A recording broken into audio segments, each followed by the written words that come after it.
In this episode, we're going to be talking Mezcal. Oh, yeah. And we're going to be taking a look at and doing a tasting review of this brand new expression from Mezcal Vago right here on the Tequila Hombre. Coming up next.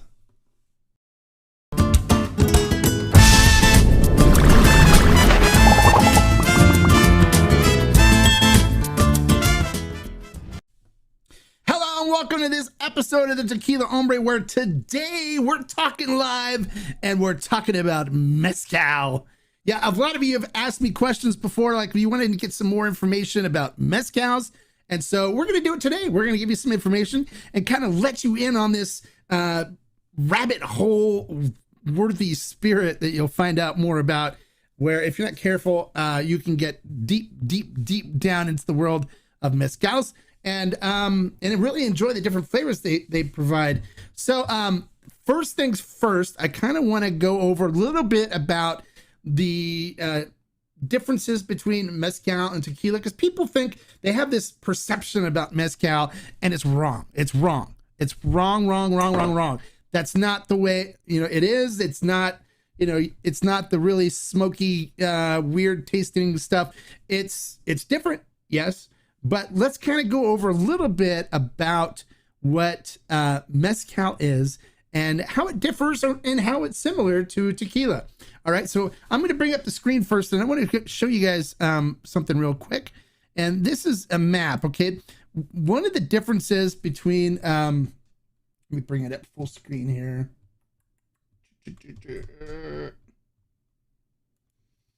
All right, one of the differences between Mezcal and tequila, if I can make it bigger for you, is where it's made. Okay, so if you look at this, tequila can only be made in the state of Jalisco. Okay, and the 4 municipalities, so 4 little areas of these other states that are around Jalisco in Michoacan, Tamaulipas,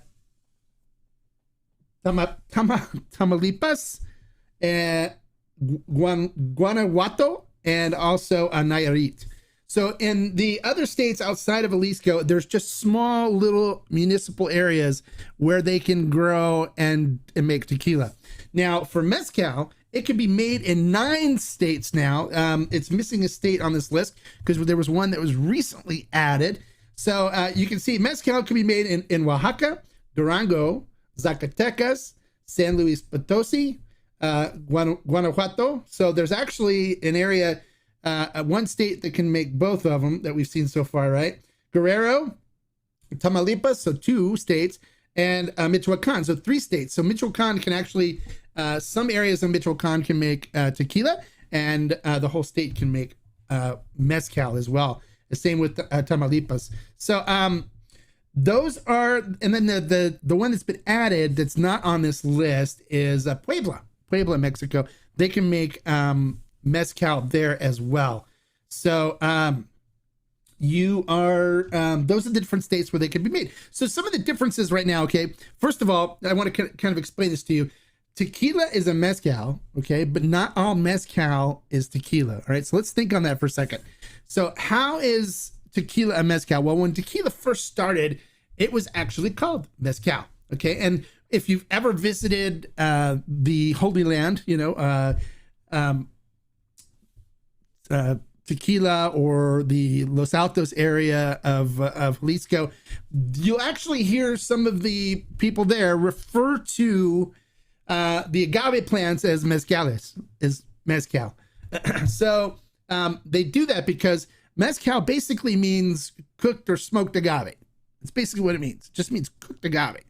And so they'll refer to agave sometimes as mezcals as well. So somebody told me, oh, we have a whole full field of mezcales and we're dealing, we're harvesting them and stuff like that. And so they'll refer to them as mezcales. So tequila is a mezcal, and that is made from cooked smoked agave. Okay. And so it fits under that category, but not all mezcals is tequila. And the reason why is because there's certain things that have to fit in order for a spirit to be called tequila. And that is, number 1, it has to use Weber blue agave. And number 2, it has to be produced in the area that you see on the screen here. So it has to be produced in Jalisco or in the municipalities of Michoacan, Tamaulipas, Guanajuato, or Nayarit. And if it doesn't fit any of those, it cannot be called tequila.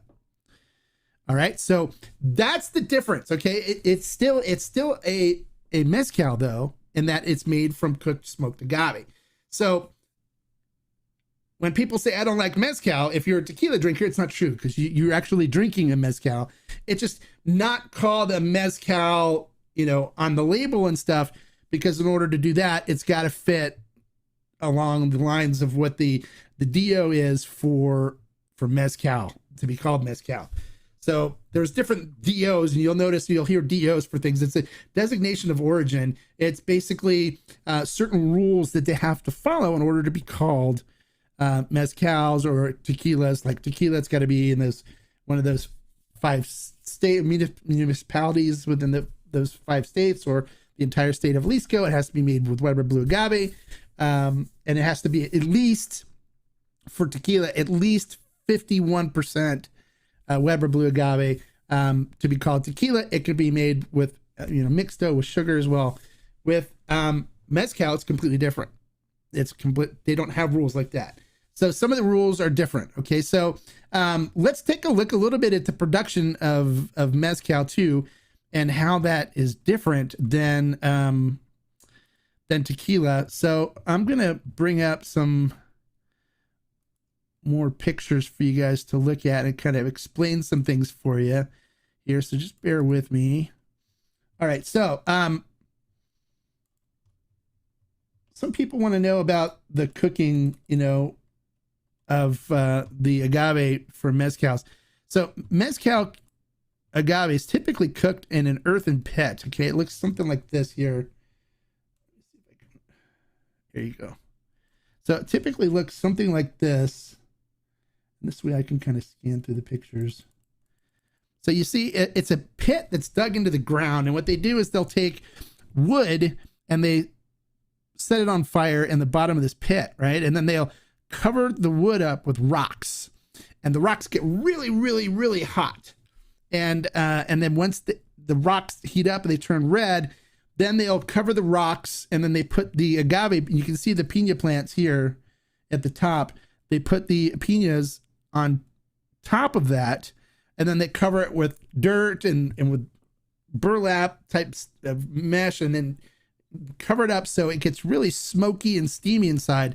And that's how they cook the agave. It's very old school. Now, this is the way tequila, when they were making tequila originally. So that's why you'll see like the ancestral pit at Cascoine. This is how they make and the ancestral, and this is the way tequila was made old school. It's just gotten more industrial now. Okay, where mezcal, they like to embrace the old school methods, and a lot of these people that make these are doing it like in a backyard palenque where they live there. They have all of their stuff set up for making mezcals, and they do that to support their family and to support their community, and to make money. And their family's been doing it for generations and generations. It's not like a big industrial distillery like you see now in the tequila producing area. A lot of these are people's backyards. They live there, and their whole village comes in and helps out producing this so they can get money for the village and money for themselves. And it's done on a really small scale. They're not, large producers. There are some large producers of mezcals that you've seen out there, and you'll see a lot of them in the grocery stores or in a lot of the liquor stores where they use more industrial methods. And we'll get into how to tell those a little bit in just a little bit on the label. So this is the way the agave is cooked, and they can use a lot of different agave for it. There's not one particular agave that they have to use. They can use a lot, and it's basically there's in the DO there's I think 30 set that are listed, and then basically they open it up as like if you can find enough sugar in agave to make a mezcal, you can use it type of thing. So there's all kinds of crazy agave that people use for making mezcal, and a lot of them have some really interesting flavor profiles. And so when we do the Vago, I'll kind of go over the different agave. It's what's called an ensemble. So there's actually several different agave that are used in making this batch, which I think makes it interesting and special for us. So so that's the way they cook the agave, right? And so let's look at it. Let me get this to go to the next. Hold on just a second here. I gotta get small enough that I can get the next thing to pop up.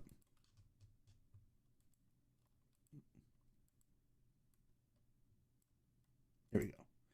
All right, so after they're done cooking the agave, they, crush it, do the extraction of the sugars old school way. So a lot of places use a tahona wheel. Whether they use a horse or a burro is up to them. But tahona is one that's widely used. There's even some that use electric tahonas now because people don't like the animal abuse aspect of using a burro. But there's still a lot that use burros, and they actually will use burros not only for running the tahona wheel like you see here in the picture, but they'll also use it for hauling the agave, because they'll go out and they harvest these agave that are wild, like out in the middle of nowhere in the mountains of Oaxaca or wherever they're located, and they will put the piñas on the back of the burros and walk the burros back to their palenque, back to their distillery, which is like in their backyard or in their village. And then they will cook the agave and stuff.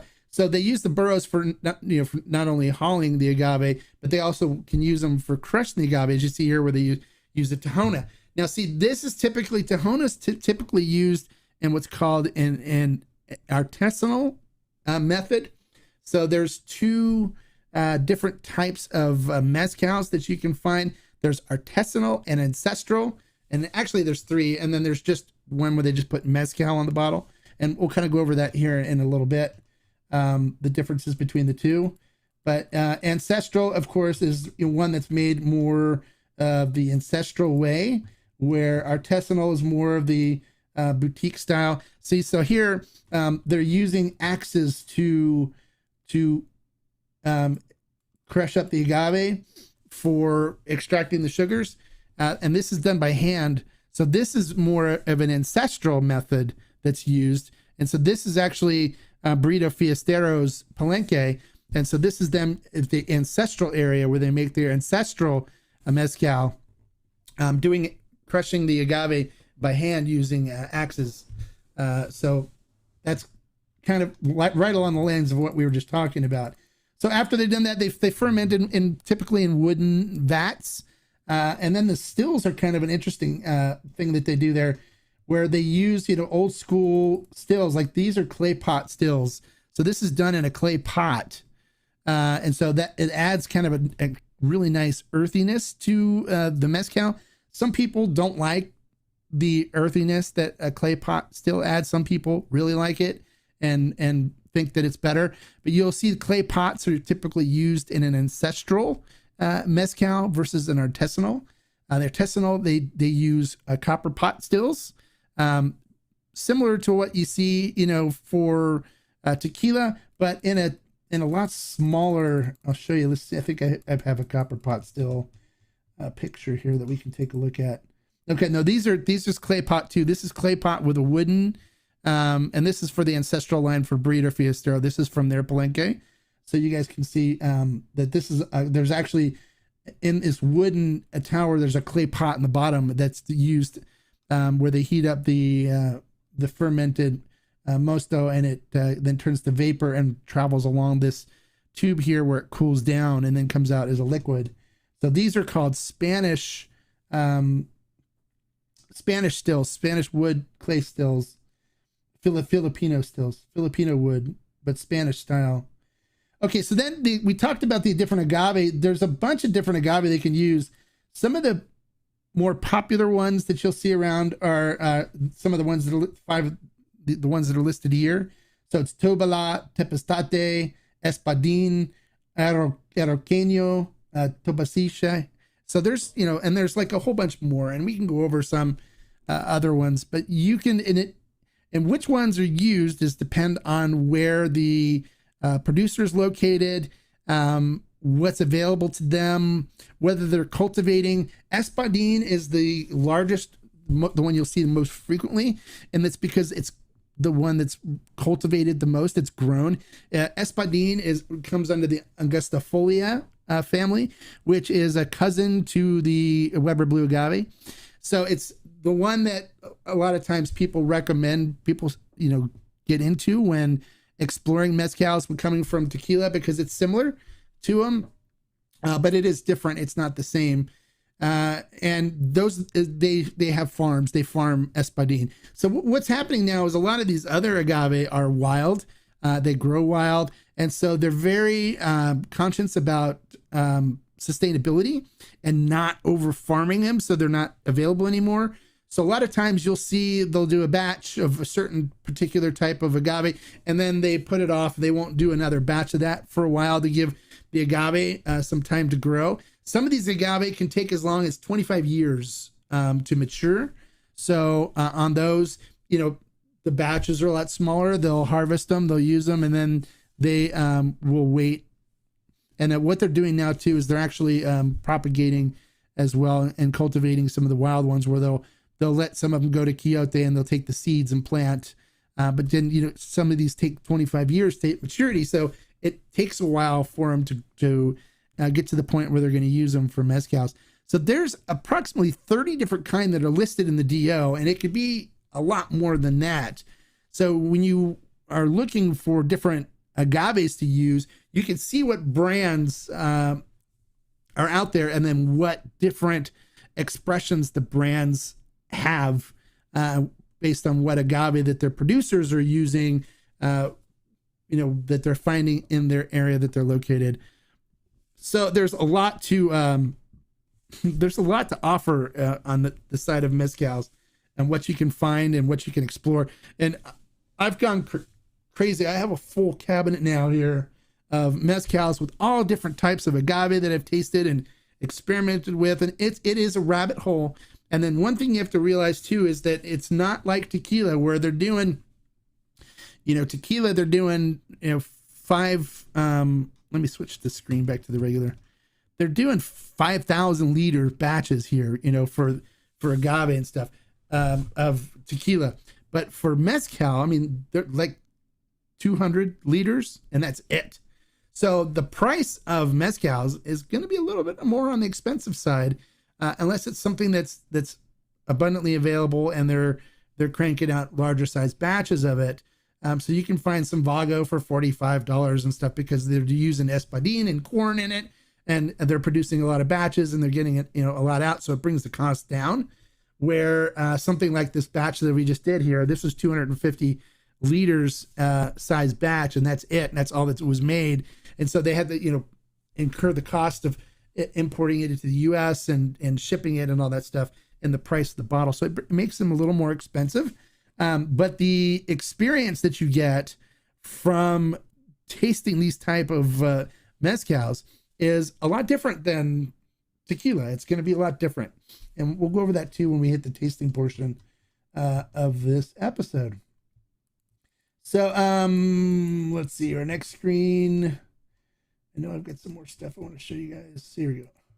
Yeah, so one of the things I really like about mezcal is the labeling on it. And, we always have to worry about additives and stuff like that. Well, there's certain things that are required on the mezcal label. And so we'll go over the label of the Vago when we get to there. But required by NOM 070, which is the rules of how to produce mezcal and stuff. You see on the left, those are what has to be on the bottle. So it has to have the content, it has to have alcohol by volume, it has to have a lot number, a category, whether it's mezcal artisanal, or mezcal ancestral. It has to have a class. So it says like Moderado, or it's Joven is one that's, when it's like a Blanco for mezcal is Joven. And they also have some aged mezcals, but I don't typically endorse going after the aged mezcals. And then it has to say whether it's, 100% agave, and then what type of agave is used. So like you say, agave angustifolia, which is the Maguey Espadín, which Mague is agave, and so they're saying that it's Espadin agave, which is the one which was on that list that I showed you guys before. It's made in the state of Oaxaca, and then the DOM, and then it's made in Mexico, and the tax information. So all that has to be on the bottle. Okay, so then if you look at what's on the right, this is voluntary stuff that they can add to the bottle. Date of production. They can add the age of the agave, how long the agave were before they were harvested, the name of the producer, the Maestro Mezcalero, and then the producer, the process of production, how it was made. So they'll tell you whether it was Tahona crushed. They'll tell you whether you use a copper pot still or clay still. They'll tell you, all kinds of information about how it was produced, which I love. I love the fact that they're really transparent. And the reason why they do this is because you understand people are producing these things like they said, like in their backyard, basically, or in their, where they live. So there's not a whole lot of information available. And then a lot of times people are like, well, I don't know, this guy's kind of making it in his backyard. Am I going to trust it? So this is to kind of let you know, this is how it's made.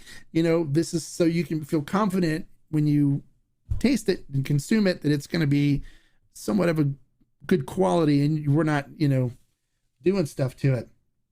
And so, and one other thing I like about Mezcal is when they're going to add additives to it, they have to list it on the bottle. So they call it avocado, okay? It's which means like additive, right? So, like for example, I really like this Mezcal MG gin, and if you look on the side of it, these are all the things that they add to add flavor to it. So they're botanicals, so they have juniper, cardamom, dragon eye, guinea pepper, angelica root, coriander, orange peel, nutmeg, and then all these the Mexican stuff they add: chili anchos, hibiscus flower, lemongrass, and avocado leaves.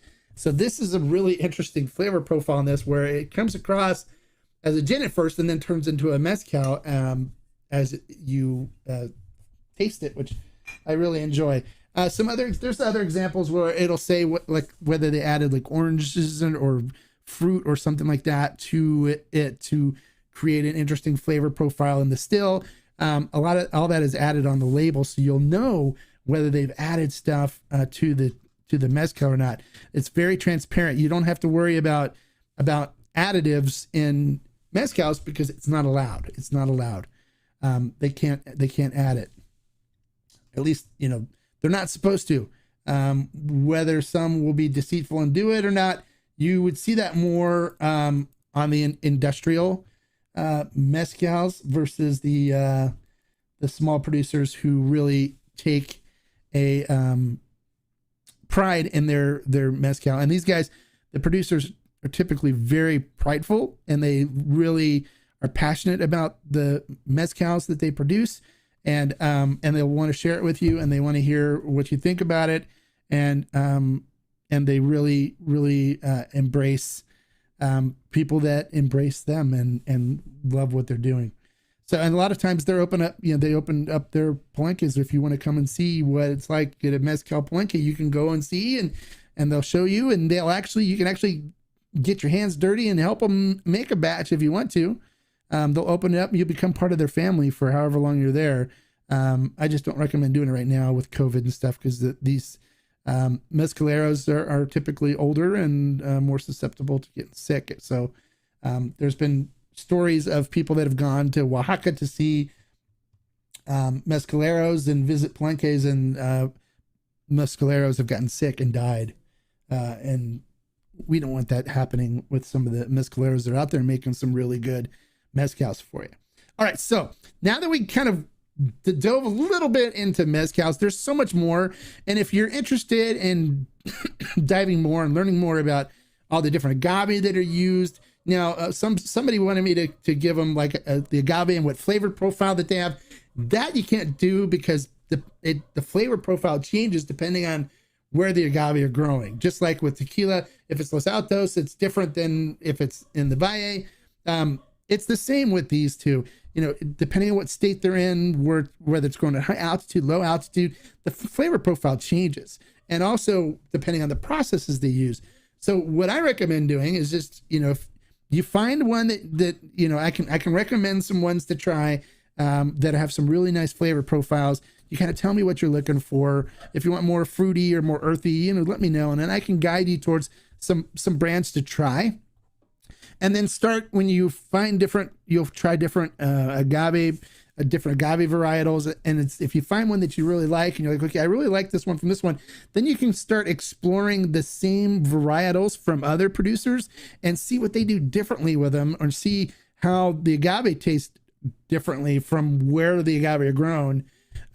It's really an interesting rabbit hole that you can dive down once you get more and more involved into mezcal. So that's one of the reasons why I really wanted to bring in this batch of Vago with the Tequila Barrel Collective that we did, because I wanted to expose tequila people to more into the world of mezcal, and I didn't want it to be like what typically happens and what happened with me. Okay, so let's talk about my mezcal journey a little bit.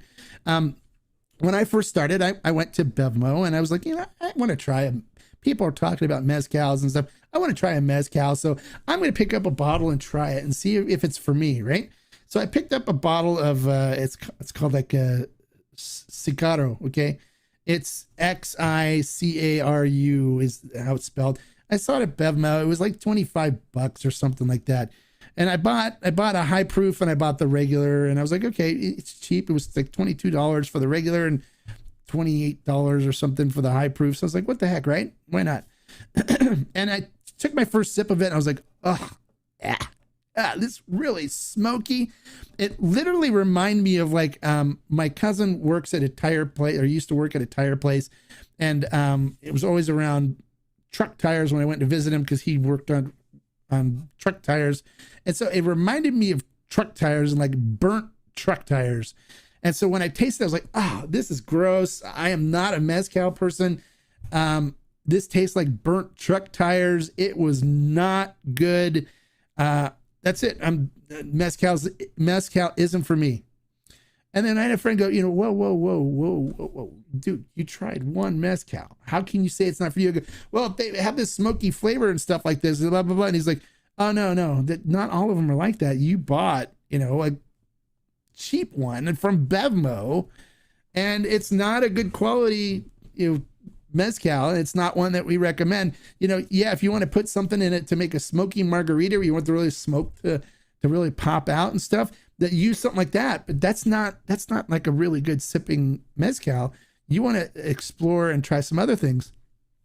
So I started, okay. So I started diving into more and more mezcals. And then, you know, I've become hooked to the point where this whole cabinet right here, you can see these are all mezcals. All these shelves are all mezcals. I love them. And there's certain ones I like more than others. And so what I wanted to do is to say, okay, look, I want to bring something into the Tequila Barrel and Agave Collective that can expose people to what a really good mezcal can offer. All right. And Vago is a great brand. They have great producers that make their stuff. And I got to sample this and I was like, okay, this one is perfect. All right. So I'm excited to do the tasting and to dive into more to this one for you guys, so you can get an idea of what this particular mezcal can offer you that's different than what might already be in your mind about another thing. And there's a saying that I found out, you know, this saying amongst mezcal people too, is if you don't like mezcal, it's because you haven't found the right one yet. So think about that. If you don't like mezcal, it's because you haven't found the right one yet. And how many times have we tell people, when people go, oh yeah, I don't like tequila because I got nasty sick off of it and it just doesn't agree with me. And we say to them, look, it's because you're drinking the wrong ones, right? That's what we tell people. It's because you're drinking the diffused stuff, the Cuervo, the Cazadores, and the stuff like that in the grocery store. You're drinking the wrong mezcal. If you have to have tequila, if you have to have a lime and a salt with it, because you make that bitter, gross face every time you do a shot of tequila, you're drinking the wrong stuff. you're not drinking the good quality stuff. Well, the same applies for mezcal, and you can find one that matches your flavor profile. You just kind of have to define what kind of stuff you want, what you're looking for, and dive deeper into it. And also, one thing that I recommend too is when you do try mezcal, don't just try it once, okay? Because your palate changes and you kind of get used, and you can start picking more and more things out. And we talked about this in the tasting port when we did the tasting video, where the more you taste different things, the more in tune your palate gets.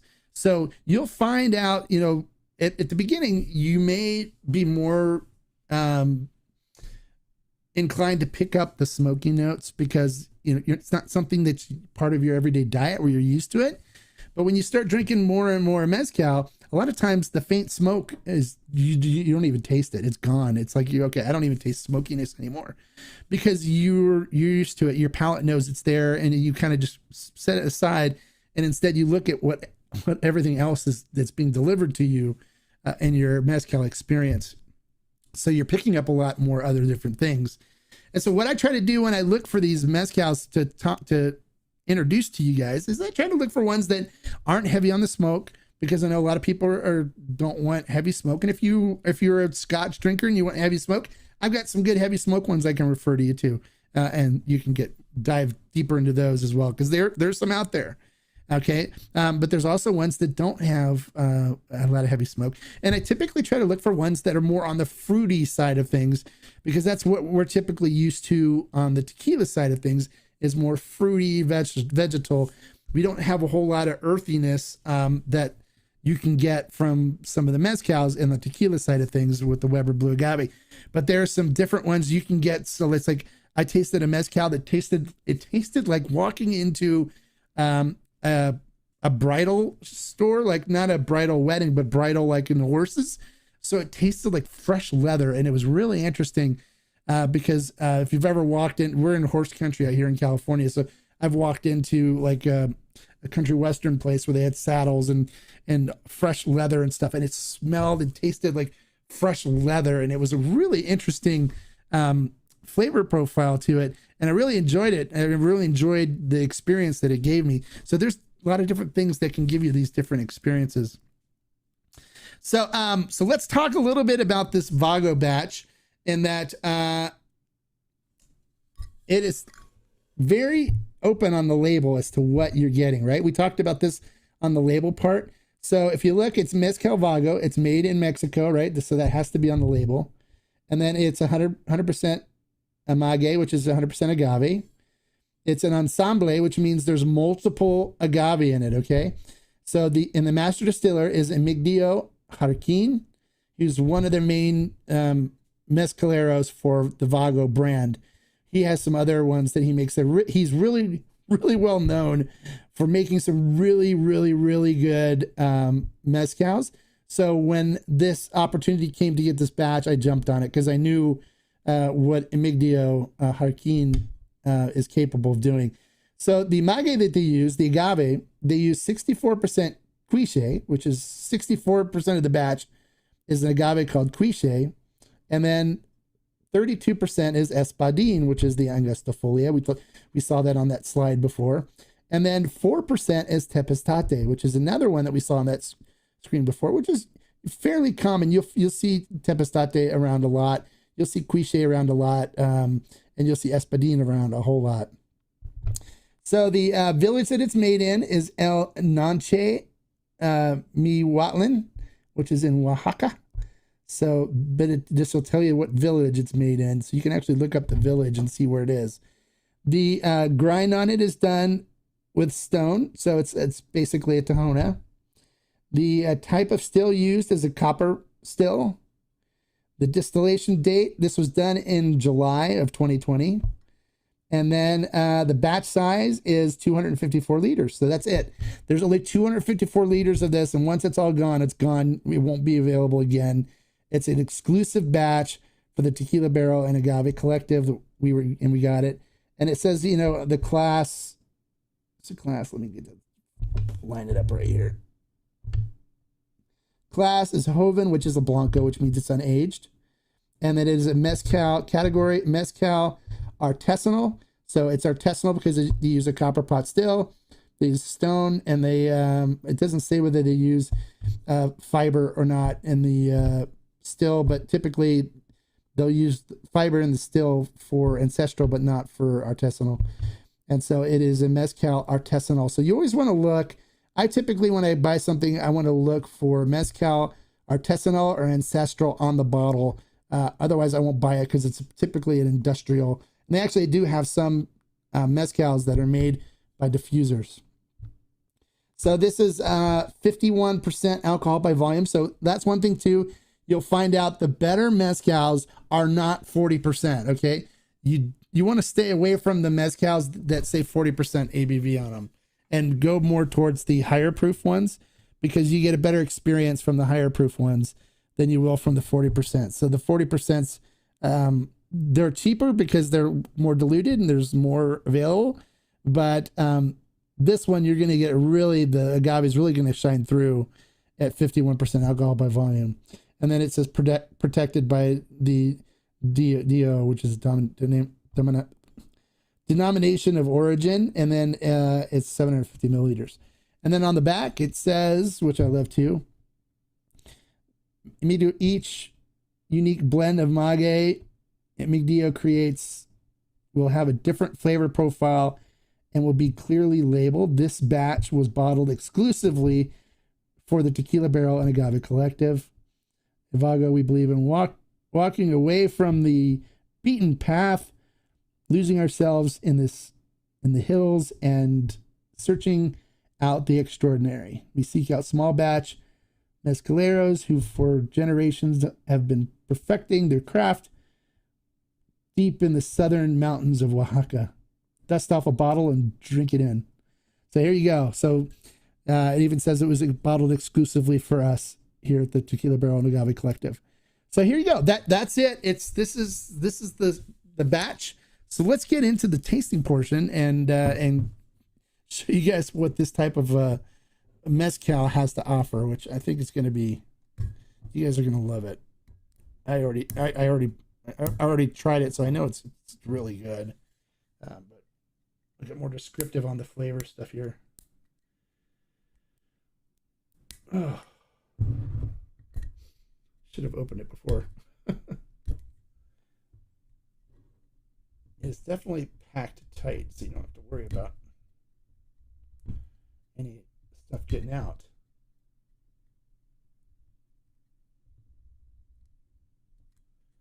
All right, there we go. So keep in mind it's 51% alcohol by volume, so it's 102 proof.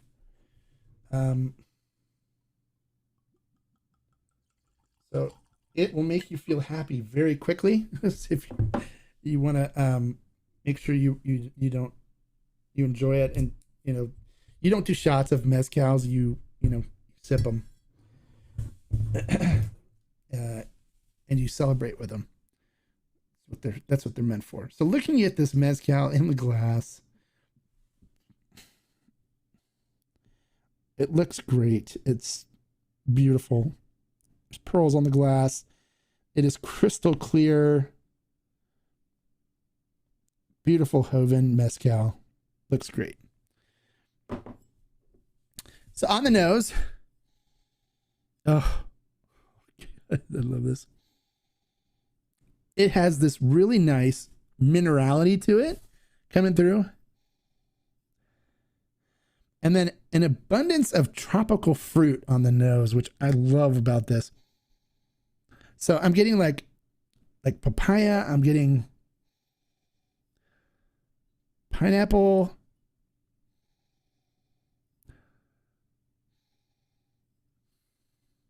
Mango. A hint of citrus in there. Like orange to citrus.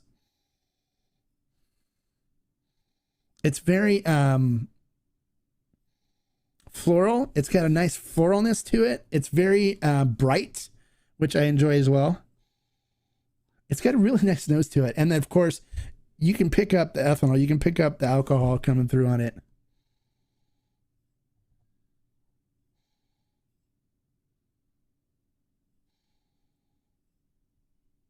is, I can sit here and smell it for a while. It's really good. All right, so let's taste it though, right?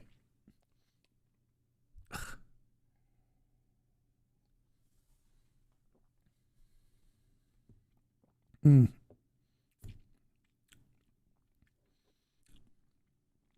Coats the mouth nicely. Starts out with this beautiful agave sweetness in the beginning. Picking up some, definitely lots of tropical fruit in there.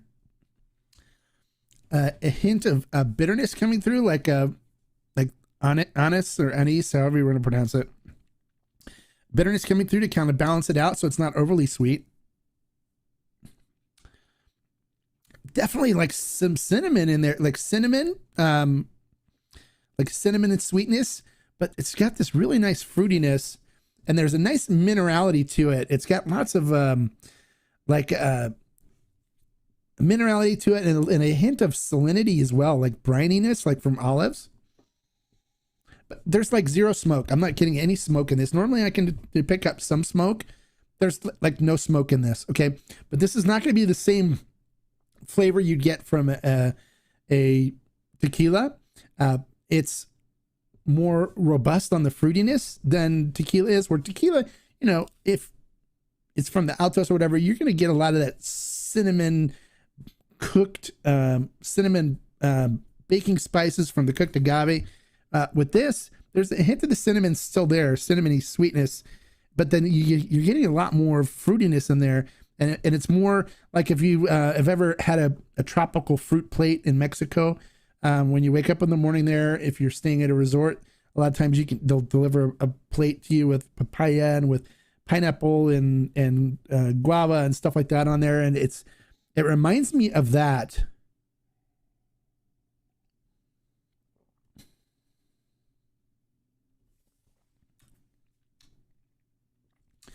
An interesting thing with this, I love it.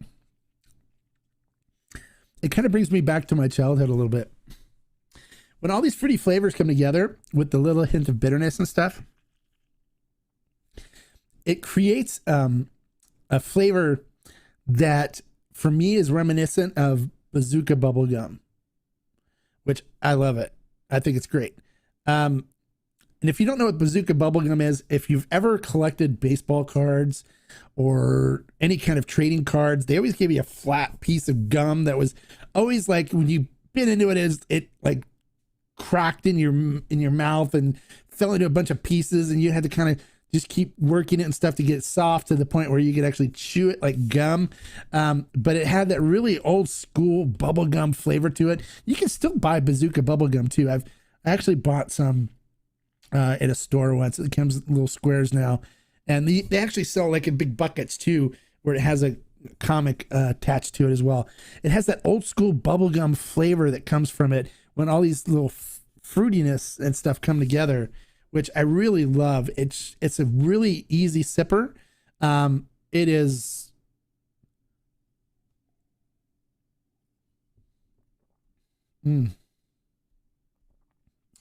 It is delightful. It is absolutely delightful. It is really, really, really good. And I think you guys would enjoy this if you gave it a chance. If you explored it, if you opened your minds up, and don't go in with the whole perception that it's going to be a smoky mess, because it's not, okay? So how would I rate this one as on the agave scale? I'd give this one straight up 5 agave as far as a really good mezcal goes. This is delightful. I know these bottles aren't going to last me very long. I'm going to be sipping through them, but at 51%, they're going to last a little longer than tequila would, because it is a higher alcohol content.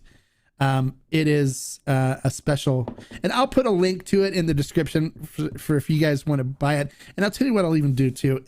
If you buy 2 bottles, I'll do a code for members where you'll get free shipping on it. All right. Just to encourage you to give it a try. So members, look for it in the community tab. I'll put a code for free shipping. And if any of you are interested in buying some bottles, message me and I'll see what I can do for you as far as giving you a little break on it to try it. It's really good. I think if you guys gave it a chance, you would really enjoy it. And then we could start looking at some other mezcal batches to do for the Agave Collective, the Tequila Barrel and Agave Collective. So we can kind of expand things a little bit more for you guys and get you into some other different, really neat agave varietals like Habali, which is one of my favorites, which is super, super fruity. Tobala is very good. It's one of my favorites too. Tobasiche is very good. I like that. Tempestate. I've got few Tempestates I really enjoy. Arauqueño is very good. It's different. There's a lot of different varietals out there that are really good that I would really love to hear about you guys exploring and getting into and enjoying. All right, so there you go. That's my review of the Mezcal Vago. I have to refill my glass because I drank that whole glass. So I'm going to put some more in here. This stuff is really good. And then we'll get into the questions and comments, all right? I have to fill up. Look at that. I think that's enough to get me through the rest of this, right? Right now I'm feeling pretty good. I love it. Love it. Love it. Love it. Love it. Love. All right, so Todd loves too. All right, Todd, thank you. Steven says he's glad to finally be able to make it. I'm glad you're able to make it live too, buddy. Thank you for coming. Appreciate it. And this is a really good episode to be here live for, because I'm sure a lot of questions are going to come up. Hey, Andy, how are you? Deputy Sandoval, glad you could make it. Always great that you guys can make it on Friday. I know there's like probably so many other things you'd rather be doing on a Friday than hanging out with you. Hey, JP, glad you can make it, buddy. Thanks for coming. Isn't that with most? Yeah, probably. Yeah. Most liquors are like that, where people, make decisions and stuff like that. All right. So Andy says, a buddy gifted me a bottle of Mezcal. I still have about 75% full. It's pretty smoky. It's mestizo Mezcal. It's not horrible, but I never reached for it. Yeah. It's once you find the ones that you like and the ones that are good, you'll find that you reach for them more often than for the ones that are super smoky. But what I tell people too is that, I've never had mestizo Mezcal, so I'm not familiar with that particular brand. But if you visit it again after your first time, you could be, oh, it's really smoky. I'm going to give it a break and don't come back to it for a little while. Give yourself a couple weeks and then come back and try it again, and then see if it still comes across as being too overly smoky. And if so, give it one more time. Give it another week or so, and then come back to it and see if it still is too overly smoky for you. If not, then I would try a different brand, and you can ask me for recommendations. I'll be more than happy to guide you towards some other ones that you could try and really expose you to what a good mezcalero can do with a good quality mezcal. Not all of them are super smoky. Ones like Vida, like the Del Mague Vida, is going to be super smoky. It's meant for mixing for cocktails. Some people like it as a sipper just because it's super smoky, but there's other ones that they make that are not as smoky that are just as good. I've got some Del Mague ones, and those are the ones you'll see a lot in the stores because of the distribution with some of the larger liquor companies. Bozal's another one that makes some good ones. Some of the brands, when you really want to start getting deeper into some of the better stuff, Vago is always solid. The Lotte, which is made by a mezcalero who recently passed away within the last, I think, year. I think he passed away. So his sons actually are making his stuff now. And it's the Elote is really good because they put roasted corn in the still for the third distillation. And so it has a nice roasted corn kind of flavor built into the mezcal that you can try. And there's other different ones too. There's I have, La Luna is really good. They actually La Luna makes one with tequila with Weber Blue Agave. It's called Tequiliana Weber. You can buy that one and try it, and then you'll see what a mezcal is like using Weber Blue Agave. There's Alipus, there's Neta, there's Rio Minero, there's Malbien, which is one that I really like a lot. La Locura is a very good one. Neta is very good. Even some of the less expensive ones that are more readily available, like the Los Vecinos del Campo, their Espadin is a good entry level Espadin. Their Tobala is more expensive because it's wild agave, but it's very good. I love their Tobala, and they have a really nice ensemble too. I've reviewed the Tobala and the Espadin before.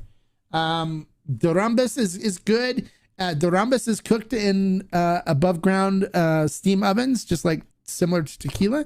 So you won't find a lot of the smokiness in those, but they use some interesting agave varietals that you can try. The San Luis Potose is very interesting. You'll find it to be more green and vegetal and have kind of a blue cheese-ish kind of flavor profile, which if you like blue cheese type of flavors, it's very good. It's very interesting. So there's a lot more to offer on the flavor profiles than just what Weber Blue Agave has. So a lot of times when people start diving down the tequila or mezcal hold, a lot of times they'll start moving more towards mezcals because they enjoy a lot more the complex flavors and the different flavors that a mezcal will provide versus a tequila. So there's a few people that I know that are like, well, I don't even deal with tequila anymore because I just love the different experiences that mezcal provides. So, hey, Todd, it's a wonderful show full of information. My Vago bottles should be here on Monday. Oh, great. You ordered. Oh, great. You're going to love it. It's going to, I want to hear what you think because I know you're fairly new to the world of mezcals. So when you try it, I want to hear what you think. Message me. You know how to get a hold of me. PM me. And let me know what you think. I want to hear what you think. And then please on Monday, let's see, your bottle should be, hopefully they'll be there before the live Q&A on Monday. If not, or if so, I'd love for you to come on and talk about what you think about it. And maybe we'll sip it together and kind of go over it together live on the Q&A. If that's something that would be of interest to you, I'd love to walk you through and kind of see if you can pick out some of the same stuff I can from this, because I will probably be drinking this during the Q&A on Monday, sticking with the Vago. So is there any other questions that I can answer for you guys on mezcals?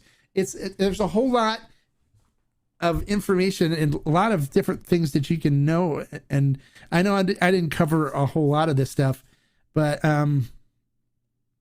that's basically it. Anything new coming to the community? I don't know. New? What do you mean new? New what wise? New tequilas coming out, or new mezcals, or I don't. What do you want to know about anything new or new for the members community? Is that what you're asking?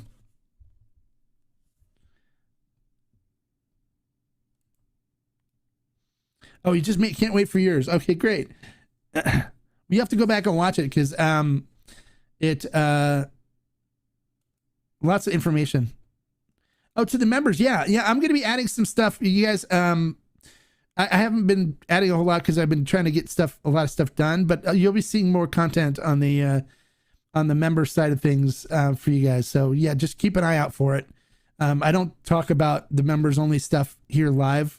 But you'll see it on the community tab for members because it is members only information. But we got some stuff that I'm going to be posting there for you guys soon to let you know about some things that are coming that I've got some inside information on that I always share with the members. So, and then you guys get to talk and ask questions for the live streams where no one else can. This is strictly members only on the live stream. And if you're not a member and you want to join so you can participate and ask questions during these live streams, the reviews and stuff, you can click on the join button on the channel, or I'll put a link in the description below too after the video where you can join and become a member. And the aficionado members get a lot of other benefits that the regular viewers do not get.